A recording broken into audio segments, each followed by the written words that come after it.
Oh, my eyes were burning. I know. Okay, you say hi. I'm going to quickly share us.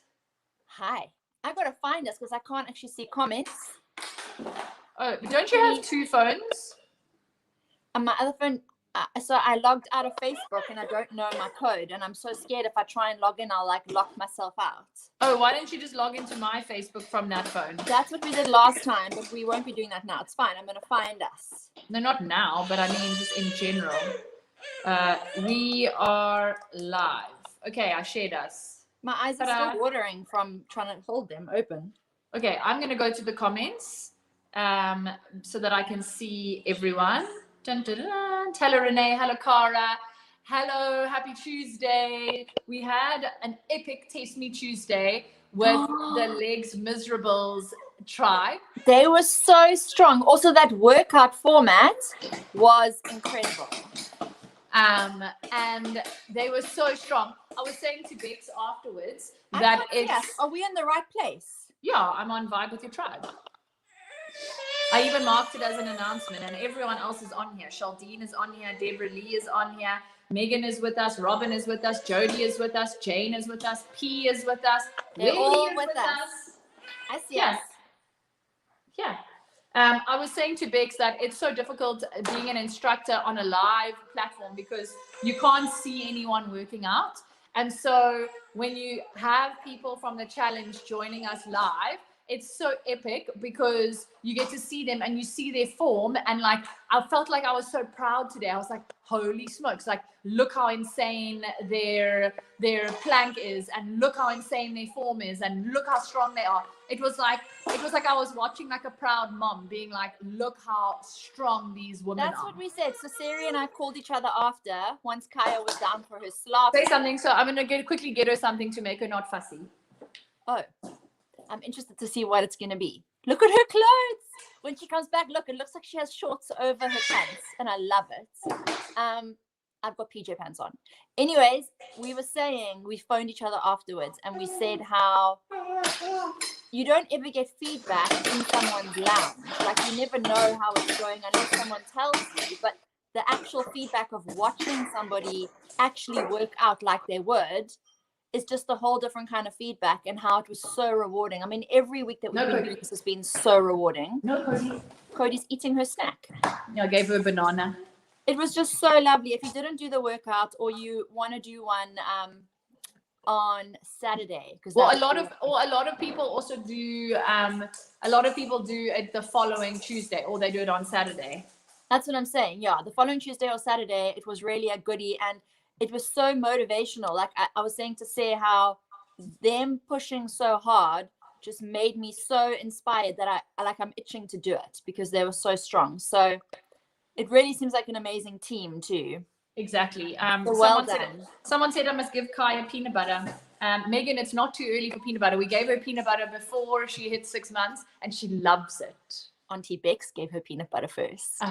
But the only thing is, I mean, literally, at this current moment, there's going to be banana everywhere. But right now, it's keeping her quiet, so we're just going to go with it. So we've got someone waiting backstage, but she has to wait a little bit longer. But I'm so excited that I just want to say that she's there and waiting. So definitely tag your tribe members to come on, because also I just Bex, Carolyn just put a post and she said, I need some love. I just had some very crappy news which has rocked my world, and I'm so glad that I have this group of people to lean on. Oh, I'm so sorry that you had terrible news. And news that rocks your world, we know what that's like. It's terrible. And so Carolyn, you're not alone. Takes your breath away, right? Takes your breath away. You're not alone. You've got a whole community of people here that just love you. If you want to share what that news is with people in your own time, you can. If you want to share it with your group, if you want to let us know. Otherwise, just know that we're thinking of you, praying for you, and that we're here for you no matter what. It's tough, man. It is. Who else is here? We've got a new theme. We've got a new week. I'm wondering how the tribes are doing on talking to each other in their groups with the question from yesterday with filters. Oh, Steph, we were supposed to come on with our sunnies. Oh, I didn't know that. That wasn't something you had relayed to me. No, that was in my head. It was one of my ideas. Well, the first question for filters yesterday was, what do you try and hide about yourself? Like, what do you try and put a filter on in your life that you try and hide about yourself? And the next question for today was, what do you love about yourself? What do you try and hide about yourself? I mean, I'm a very impatient person. Like, I actually have quite a short fuse when I'm impatient. But you don't mind showing that, actually. I think maybe you try and hide the... I more try and hide the hard times. Like, I don't... Say it? If I'm going through a very rough patch, it's not normally something that I will talk about and externalize. I like to normally deal with the hard patch and get through it. And then once I've gotten through it, then I like to talk about it. Yes, that's why when you cry on live screen, that's a very vulnerable thing for you to do, because I would say that too, is that you're good with showing your strengths, but you are definitely not like it's very vulnerable for you to show your emotional. Very much so. Normally it's very much dealt with my closest people. And then if I ever do cry on screen or online or with you guys, it's like, well, you've just got me at like the most crazy, because I normally try and keep that. I'm very like, I can keep myself. Like when we leave for airports and stuff, I'm normally the one that doesn't cry until I've left, and then I'm in the car, and then Jeremy will look at me and be like, are you okay? And then I'll burst out crying. Like, I'm quite good at holding it together until I'm like in my own space. So like, I hide my feelings until I feel like I can deal with them myself, if that makes sense. Yes, it does. That makes sense. And we got to do what you love about yourself. But I don't want to keep Mish in the background just waiting for us chatting about like everything. But I'd love to hear your guys. Like, exactly, we want to hear. What do you hide? What do you try and not make other people aware of? And now we're going to bring on the beautiful and amazing Michele Rogers. We were meant to speak to her on Thursday, and then I realized I was packing up my house. And so now we have her today. So I'm so glad we have her. Are you ready? Are you steady? I'm ready. Woohoo! Hello, Mishi. Hi guys, how are you? Mishi, in that space that we had between putting you backstage and now, your screen is all of a sudden much clearer. It's much clearer. It's called swapping devices very quickly. Literally like log on, log off very fast. I don't know what happened there. But anyways, all good. We've made a plan. We're not great, but we'll cope. So it's all good. Kaya wanted to say hi to you there, Mish. Oh, Kaya, hello. To see you. So look at that sparky hair. We wanted Mish to come on last week, and Seri was moving, and I got sick, and I was so sad I was going to miss her. Hello, gorgeous you. And we so appreciate it, because I know that you are in a crazy time right now. So thanks for coming on. And I just wanted to say, sometimes when people say that they're going to share a story, it's like the whole story, and it truly is just a tiny snippet of time. And it's so detailed, it's impossible. Well, we originally were going to be bringing on Mishi to speak about process, not product. And I guess what I would love to speak about, Mishi, you're so vocal in our groups, which makes me so happy. It feels like I know you and like I'm your best friend, but I've never even met you in real life. And I feel like I know a lot about your story. Like, I know you're a single mama. I know that you work crazy hard. You're in like a very fast-paced job. I know that you juggle a lot of balls, but I only know the little bits and pieces. But I guess you're still in your process, not product. Like, you might be also drawing features from your filters. I guess we just want to give you some space to share a little snippet of your story and kind of how you're able to do what you do. Because often I am alone like I am today, and I'm like, how the hell do people like Mish and Sandine and all the other mamas that are single mamas, like, how do you do this? Like, I'm like tearing my hair out here, and I'm like, these women are so strong. Like, you don't realize how much strength I take from you guys. And I guess we just want to hear a little bit more about Mishi, like more in depth on your story and what you feel like you want to share with us and what you feel other people could resonate with as well. Gosh, that's like, yeah, I mean, look, I don't think you have much choice. I've been doing it for 6 years now. So I think Farron's dad and I got divorced or separated when Farron was 3. So it was very trying, because obviously she was very dependent on both of us at the time. But, we had to get to the point that we were like, where is she going to be happier? Is she going to be happier in a home with 2 parents that aren't happy? where she's feeding off of both of us, which she definitely was more than I think either of us realized? Or is she going to be better off in two separate homes, which is not what either of us wanted, because we both come from parents that have been married for 47, 48 years. So, we both come from families that have been married for a very long time. But I mean, initially, obviously, you get into that point where you just make it happen because you don't really have much choice. So it was, settling, it was getting used to those weeks because we do a split parenting plan. We do Friday to Friday. We needed to find something where we got her into a routine. But then those weeks that I didn't have her, initially it was hard. It was suddenly being this very hands-on mom for 3 years when I saw her every day, to suddenly not seeing her for 7 days at a time and having to trust that, everybody else, she was in good hands and not panic about her. And, also get used to the fact that there was someone else in his life that I had to get used to, her being around. And I think that was very difficult, but at the same time, she was very good to my daughter. So I couldn't fault her for, she was in a good space and she was very loved and she was cared for. And that for me was the most important thing. So I think, you just get into a thing and you just go for it. And, you get over those lonely times. And trust me, I've cried many tears when I have been very lonely and sat there and thought, how am I going to do this? How do I do this? But you do. And you somehow, you appreciate the time that you have with them.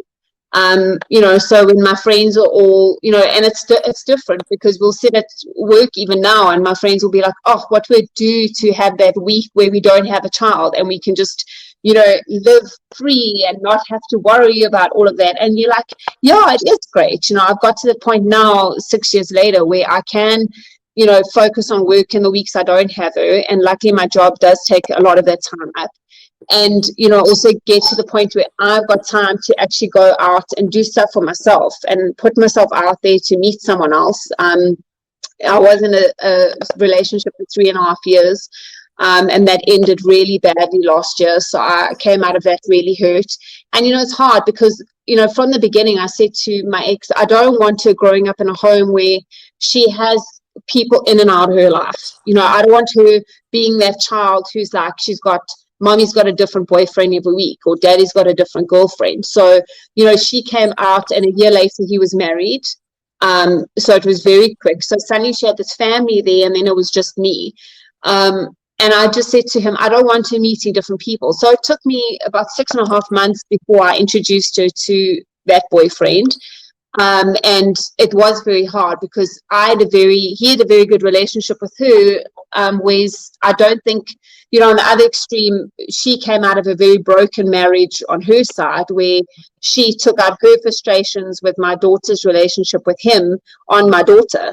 So it was giving her blood noses and kicking her and, it started getting actually physically hurting her. And then I just had to step back and go, no, like, this is not okay. I can't keep, if you're not going to protect my child, I've got to protect my child, which I've been doing.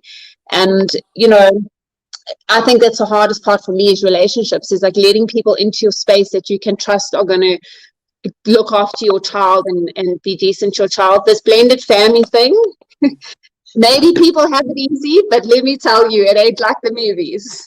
Yeah. It's been probably the most trying time ever, and probably why I'm so hesitant to just rush into relationships, because I don't want to growing up in a home with different people all the time, but she's, saying that we have been very lucky. My ex and I have a very good divorce.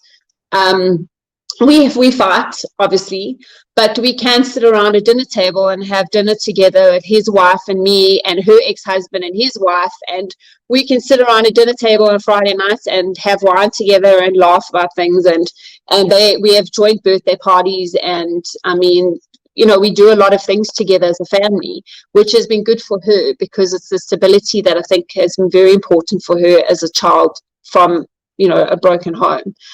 But yeah, I mean, next steps at this stage, Jeff was a big step in my life in prioritizing myself and having to do something for myself, which has made me a better mom and more patient, and also made me realize, that it's okay to take time out for yourself, and you can juggle and you can make that time. So now I do try and get up in the morning and do my workouts from 5 to 6 in the morning, or 6 to 7, so that like I've done my thing. By the time I wake her up to get her dressed for school, I'm done with my Jeff, and it's now her time and the focus is on her. But it's not always easy. I am juggling at the moment with work, and my dad had a stroke in August, so we were on holiday with him in Umhlanga at the time, so it's been very hard, like coming out of that to suddenly, she saw it happen, I saw it happen. It was like quite a hectic thing for the family. So, getting him back to Joburg and making sure that him and my mom are settled, and seeing him go through the physio, trying to get through the stroke and the after effects. He's like the pillar of our family. So that was a massive shock to our system. It's only been 7 weeks now since the stroke. So that in the midst of work and her and, everything else, it's your juggle, but you make it happen because she needs you and you need to be strong. And, at the end of the day, Friday comes and that glass of wine actually goes down really well. That's one thing I cannot give up. I'm putting it out there right now. My group knows, like, wine is not happening. Wine and coffee, I have to have it. So it's all good. I'm with you there. Yeah, but we just take it as it comes, and we get stronger and we learn. And I just hope that she grows up knowing that she is our priority, and she always will be. And I'm doing the best that I can to give her the best that I can. And at the end of the day, love is all that matters, and there's plenty of that in this house. So she's never does without. So why are you looking at me like that? I love that she's hearing you talk. So there's so many takeaways for me about what you said, and I'm just going to start with one, and then you can tell me what you want to say after that. But I've got a lot to say. The first is that when I see your post and when I see you talk, and you've been vulnerable, even on the previous challenge that we did with the 45 days, and the more I get to know you, it's astounding to me how much has happened in your life. I didn't know about your dad and the stroke, which is just, and seeing it and having your daughter see it, that's very traumatic. It's a very traumatic experience, and everything you've gone through. But whenever you are speaking, or your post that you post, and you just speaking to you, I just feel like you're always so full of joy and happiness. You have to be. But that's astounding. That's astounding to me. No, I think I do cry, and my team knows, and I think a lot of people on this challenge have been in previous challenges with me and are part of the Joburg Jeffers or whatever, and they've seen probably me at my most vulnerable, but at the same time, I think I've leaned on them through so much of this. Coming into this challenge, I was very hesitant to talk about certain things. So there were experiences that obviously we spoke about in the last challenge as well, with when we had the robbery and attempted rape and stuff like that, it did set me back. But I think divorce kind of made me stronger, to the point that I realized that, you've got to, I suppose, appreciate everything that you have. And it sounds so cliched, but I was in such a rut, just like a hamster, going with the challenge and work and kids and everything, that that night that my dad had his stroke, I sat there in that hospital parking lot, and I'm like, I can't change anything. It's just happened. He's in there right now. I don't know if he's coming out. I don't know if he's going to be okay. But all I can do is kind of look at it that, I can do the best I can do at this point, and I can just be grateful for my health. But I've also got to realize that there needs to be a healthy balance. I can't work and Jeff and not have that healthy lifestyle in between, where I do go out and have a night where, go for a glass of wine and it ends up in a big party, or, go and have that Rockamama's and not feel guilty. Because at the end of the day, in that moment, I was like, if I had that glass of wine or this, no one would have cared in that moment, because all that mattered right then was that my dad was, I didn't know if my dad was going to be okay. So, it was juggling my mom's emotions, and she was at the flat with Farron, and I had left with the ambulance, and it's juggling, how am I going to break it to the family, and how is my dad going to be okay? And it's, seeing that whole thing, and it was such a wake-up call that, I think I came out of that with a very different perspective. But you know what? I have to be happy because I am very grateful. I have a beautiful daughter and I have a very supportive family. I've met incredible people on this platform, and there are still so many like you and Seri, whatever that I'm dying to meet. And, you've just got to take one day at a time and do your best that you can do. That's I really just so admire that spread of joy, even in the adversity and the hardship. That really, it just seems, even seeing the videos and the pics of your daughter with like moving and dancing and smiling and how you celebrate her.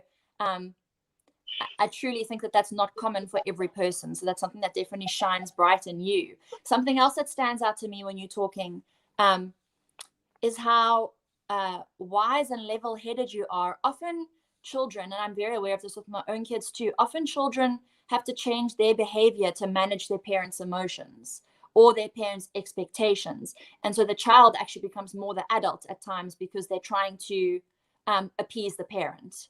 And I feel like you're so clear in your thoughts as to what is best for your daughter and your heartbeat for her, that all your decisions you make and the emotions you might feel in it, which must be overwhelming at times, take a back seat for your focus on her, which is such an example. Yeah, I think, I've realized she's a very strong child in that she's grown up very strong and she is very strong. She came out dancing. I mean, the child does not sit still for 2 minutes. I mean, if she's not doing a gymnastic, she's upside down on her head. I mean, she's ridiculous. But deep down I have one of those too. Yeah, deep down in that heart exterior, there is a very soft heart that is very sensitive. And I suppose you get into a rut and you do keep going. And then like the other day she turned around, she was staying with my mom and she said to my mom, Granny May, I became the adult that night. While you and mommy were trying to help grandpa and were crying, whatever, I became the adult and I looked after you while you were phoning your friends crying. And I just sat there and I thought, oh my word, I've never, we've been watching her to make sure that she's fine and that this hasn't affected her, but you don't actually stop to think like how she perceives it. Like my dad said to her, do you know what a stroke is? And she said, no, when your brain wipes out all the bad golf games and your bad jokes and leaves only the good memories. And I'm like, oh, right. Of course. I mean, if only that was true. So, it's like, it's the perspective of seeing it from another level. And, I always you worry so much about little things. Like if with my ex and I, when we broke up, like, was she going to be okay that we broke up? And then all she was worried about is that she could come sleep in mom's bed again because I no longer had a boyfriend. So now mommy, I can sleep with mom again. That's all that mattered. She didn't care about anything else. She's like, as long as I can sleep with mom, I'm happy. I'm like, and here I've been stressing, like for what? Honestly, so yeah, I think they're more resilient. I want to hop in now because I think that often we think that in order to raise amazing, strong children, by the way, that's why I've been on mute the whole time, is that you feel like you have to have this box, and that's why I love this filters week. You feel like you have to have this cookie cutter mold of like mom, dad, like happy, healthy marriage, everything like, together, perfect school, everything together. And at the end of the day, like you nailed it on the head. Like all your children need is to be loved, like to be seen, to be loved, and they don't need anything else really. They just need them to know like my mom loves me and supports me no matter what, and that is enough. And I feel like with speaking about filters this week as well, is that I feel like we often feel like we need to put a filter onto parts of our life of like, oh, I don't have I don't have a spouse, and so I need to put a filter on it to like make up for the void that might be missing. But there isn't actually a void missing. It's just different, and different doesn't necessarily mean bad. It's just different. Like I feel like with everything in life, like different should be celebrated, but often I feel like, especially in today's world, we feel like everything has to be exactly cookie cutter mold the same. And so I think that it's so inspiring to hear you speak about how your life is different. Like it's different, but how you're making it work and how you're co-parenting with your ex, how you are making sure that your number one priority is your child's happiness and you're checking in. And she is so happy. Like she has mom, she's loved, she has what she needs. I just think it's such a testament to you and how you're parenting, but also I think it's a testament to others that are maybe going through tough times or feel like they have to put filters on certain parts of their life. Like, different isn't bad. Like, different is just different. Yeah, and I think, what I've realized is that we both have the same ideas about how we want to parent her, but we both have very different ways of parenting her at our own home. So they've got their little family and their routine and their thing.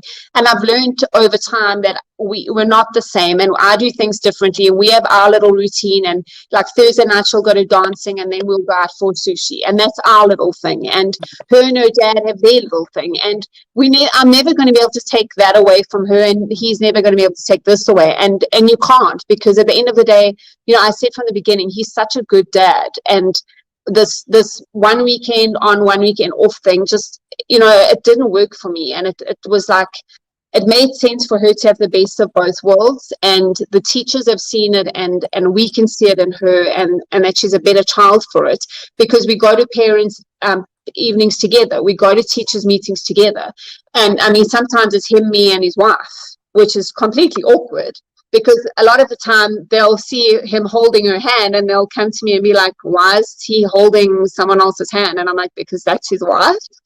And he's allowed to. But it's because it's so, and like people can't understand like how we can, and I have every reason to not want to talk to him or her, because it was an affair situation, so I can be that way. But at the end of the day, who's it going to be a detriment to? It's going to be Farron that suffers for it, no one else. Like, I'm adult enough to deal with my emotions, and I've had time to do that. Yes, I miss having someone in my life, I really do, but I'm not desperate. And that's what I said to my mom the other day. I miss having someone to share my life with, and I miss doing things and having someone that will love and care for me, and not have me always having to be the one to do everything and be, the emotional one and the strong one and the supportive one. But I'm also not desperate. I'm not just going to be with someone for the sake of having someone in my life. I know that when it's time, it's time. And, at this stage, the right person hasn't come along. God knows where they are. They're probably stuck on some boat in the middle of the ocean or something. I don't know. It's ridiculous. But you know what? At the end of the day, it is what it is, and I just take one day at a time, and I'm doing the best I can do, and I'm trying to be the strongest. And I have many days when I cry and I wish that things could be different, and I could earn more money and do this and do that. And Farron thinks there's a money tree in the garden that just creates money daily, But I'm doing the best that I can, and I know that as long as she's loved what she is, that's the best that I can do for her. And and just keep giving her those little things that are those special little memories that she'll always remember. And it's the smallest things you don't even think about. It's ridiculous, Yeah, that means so much to them. There's two things I want to talk to you. The first is that you have a lot going on, and that you put in the time to fight for you. Like, I know that Farron is your number one, and you are doing everything in your power for her, but you also are fighting for you. And I also want to speak to this whole thing of, tied in with this, of how you spoke about going out and having a glass of wine and kind of things settling into place, of seeing the balance in life. Because I've been saying that to my husband a while, like, I feel so tightly wound, like there's so much responsibility and so many people asking things of you, and especially with you wearing so many different hats, it's so hard to let go. And just take a break. And so I just really, that's the one thing, is that I really appreciate for you how you find time and wake up early to fight for yourself, and then you find balance too. Yeah, I think you have to, and I think Jeff has been a good way for me, because before I would find every reason why I couldn't exercise and why I couldn't do things, and I think Jeff has allowed me to see, and over time it hasn't been an easy transition. I mean, I've been doing Jeff now for nearly a year and a half. It will be 2 years in March as well, and I've had to find that time that is suitable, and doesn't always work in the morning because school run happens, and then there's 92 things to pack because it's hockey and swimming and but you kind of do make it happen. And if I have to do a session late at night, I do it, but I enjoy the accountability, and I enjoy that hour of training. I promise it makes you feel like a new person afterwards. And the person I am, I'm a better person because I'm more confident in who I am, even though I've got a long way to go. I mean, I have days when I just don't feel confident at all, which is normal. We're human. Yeah. But, at the end of the day, I'm a lot better than I was a year ago. And, I'm feeling fitter than I've ever been before. My ex-husband's not impressed because I've got more vitality points than he does. And he's not happy. He's like, I begged you our whole marriage to go to gym, and now you're on like the highest level and I'm not. I'm like, it's okay. You're fine. Just join Jeff. But it's also good because it's filtered through everything. It's helped me through work. I'm a better, my mindset for the day is in a better space when I go to the office and it works out. I've got half of my office now on Jeff. I mean, my MD is doing it. My HR manager's doing it. We've just got, everybody's doing Jeff. So, it's like everyone comes in and like, oh, we did Louis' workout this morning. Oh, we did Seri's workout this evening. And then I'm just like, oh, wasn't that a tough one? But if you tried this one, and it's like, when I started, everyone's like, talk to us about Jeff, we'll kill you. I'm like, no, it's become a thing, and it's so nice because, it's, it's become a lifestyle, but balance is definitely good. And there's always time for wine. Always time for wine. There is. You got to have the balance in life. Yes. I just think that you're such a phenomenal inspiration, and I know that you do have your bad days. We all have our bad days, but I just think like what Bex was saying, like you, with all the hats that you are wearing, like you consistently the last year and a half since we've known you, you've made space and time for your own health, for your own mental well-being, to carve out that 1 hour a day that you feel like you need. And I must admit, like, there are very few days that I don't see a Michelle Rogers post of like, I did my workout today. But or encouraging others. She encourages others too all the time. Exactly. And so it's just such an inspiration for us. Like for the last year and a half, like you've inspired me without even knowing it. On days where I'm like, I don't know if I can get this workout in, and then I see your selfie post like pop up. I'm like, okay, I can do it. Like I don't think everyone realizes like how much your stories mean to us as well as what it means to you. And so I just want to say thank you from our side. Well, thank you to you too, because you guys have been a massive inspiration for me. And I mean, just being on these last two challenges with the both of you, like, when you said 45 days, I'm like, there is no way I'm getting to 45 days. Yeah. And the first one flew. It didn't even feel like, I mean, I've had 21-day challenges that felt longer than the 45 days. But the groups that we've been on, I mean, it's just been amazing. And those groups do not stop. And the laughs and the support that came out of it through everything with my dad. I mean, we were inundated with, like, we got gifts delivered to the Platinum Shanga, like groceries, and my parents had never met any of these Jeffers, and they just arrived with like thousands of rands worth of groceries for my parents, so they didn't have to go shopping. And it's going down to Durban and knowing that you've got that support structure, and those people checking in, and the Cape Town team. I mean, I've gone everywhere because I just love meeting everybody, and I've made such amazing friends. And yeah, I'm so incredibly blessed. Like it's ridiculous. I'm not going to get tearful. Like, it's amazing how people can go above and beyond. I have one more question. I have so many questions. I know we're running out of time here, Seri, but I have one more for you, just because I think it can be helpful. So people don't speak about grief enough, I don't feel, and how we have this ideal of what we thought our lives would be, and we have this idea of where we were going to go, and then grief could be divorce or death or lack of what you thought your life would be, letting go of what that expectation was versus what it is. People are just so quick to rush through the grief process, and they also don't allow time for it. It's like, okay, it's over, like, let's move on now.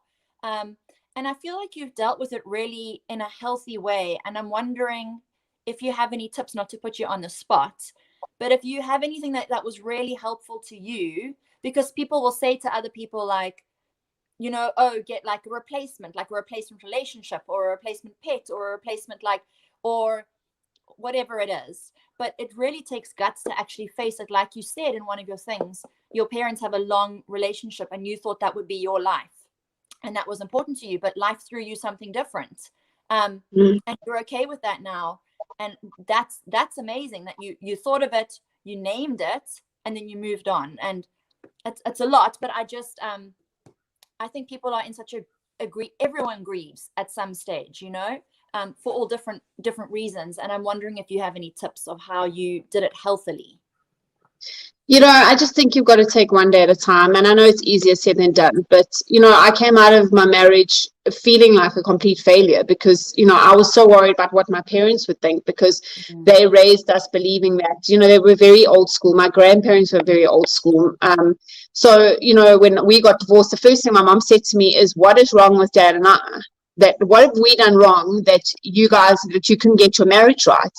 And I just said, it's not about you. You guys can't take this on you. And it actually took us sitting down with her and making her realize that no matter how much her and my dad have done, they've set the foundation that I needed to get through this divorce. And it was about the value and the respect and the just morals, like just not being that person that's now like, oh, I'm divorced, I'm just going to go out and live La Vida Loca and be with everybody. And, you can't do that because you've got to just step back and be like, you want to let rip, but you've just got to look at the values and morals. And if it wasn't for what my parents had instilled in us growing up, just that respect and remembering that it's okay. And I think it was a few years later or 2 years later, my parents actually sat me down and said, seeing the person you are now to the person you were then, we can see such a difference in you that we didn't realize how unhappy you were. And I think I was living in that grief. And I mean, everything with the affair and everything that only came out post us separating. And I think that was, the realization that I could have handled it very differently then. I mean, we were in the midst of divorce discussions. I could have taken him to the cleaners if I really wanted to. But I was just like, you know what? No, I'm going to step away and just take one day at a time. And I've had amazing times, and I've had times where I actually want to sometimes sit down and be like, what have I done? Why couldn't I have that husband? And I look at those families and I think, I really wish I can have that. But you know what? I also know that I'm a lot stronger for where I've been. We've been through a lot, and you know what? To be able to come out the other side of all of this, where him and I are, is so nice. And it's so nice to be able to pick up the phone and phone my ex-mother-in-law and have a conversation with her still, or have a dinner with them, or and not feel awkward about it. It's and just my advice would probably just be take one day at a time. You're not a failure for it not working.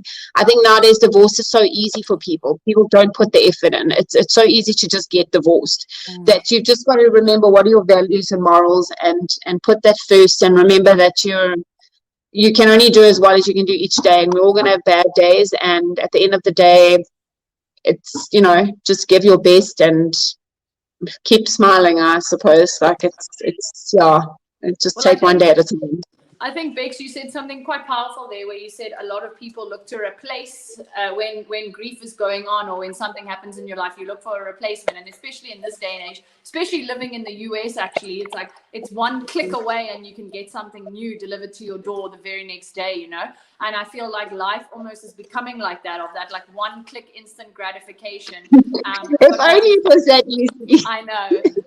But one click, I live one of those. Literally, it's like one click and the next day it's at your door. And I feel like that's where life is going at the moment, is that instant gratification, where if we're going through a very tough time, we look to like, how can we mask it by getting something else in our lives? And I think it's so important to actually have to sit back and deal with your emotions, as hard as they are, so that you can be 6 years down the line now and be in a very healthy place. Whereas I do feel that some people are 6 years down the line and are in the same place as they were 6 years ago, or because it's like this mask of like never actually dealing with things that are going on in your life. And I really want to commend you, because it's much easier to hide away than it is to, like, I can remember going through a breakup once and being like, I just want to like leave the country and go somewhere else. And my mom said, you're going to be the same person when you're in a new country than what you are now. Like, your problems are not going to go away because you move countries. They're going to follow you wherever you go. But it's hard.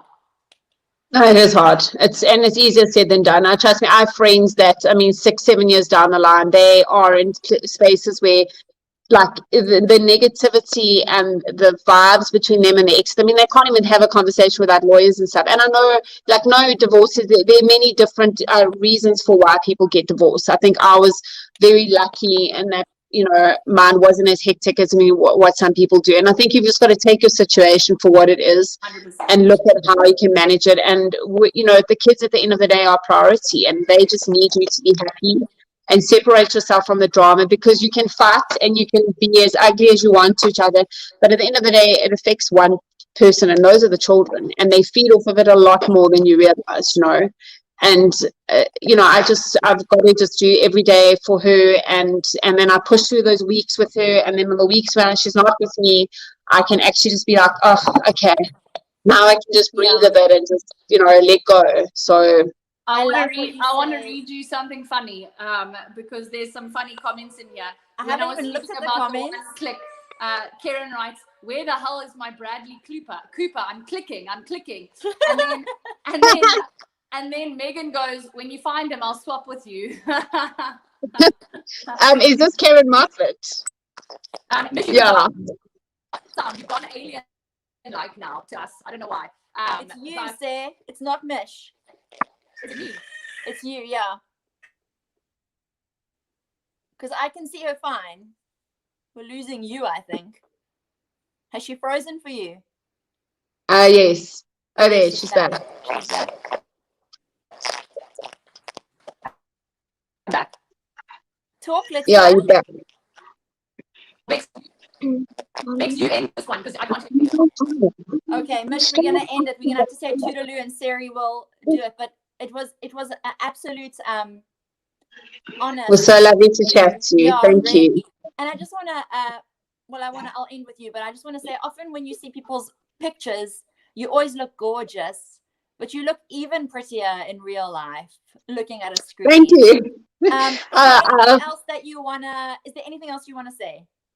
I just want to say to all of you and Seri and like everyone on this platform, I mean, I don't think anyone realizes how much everyone's posts and little story, like they all make such a difference to everyone. And you may not think that your story makes a difference to people, but I'm every day blown away and motivated by everybody's posts and their stories and their, stepping out of the comfort zone. And I just want to say thank you to everyone for that motivation, because it keeps me going as much as everybody. And the bickering between you and Seri during your workouts, and the laughing and the water pouring and the screaming babies and everything, it honestly makes this challenge exactly what it is. And I absolutely have loved every minute of it.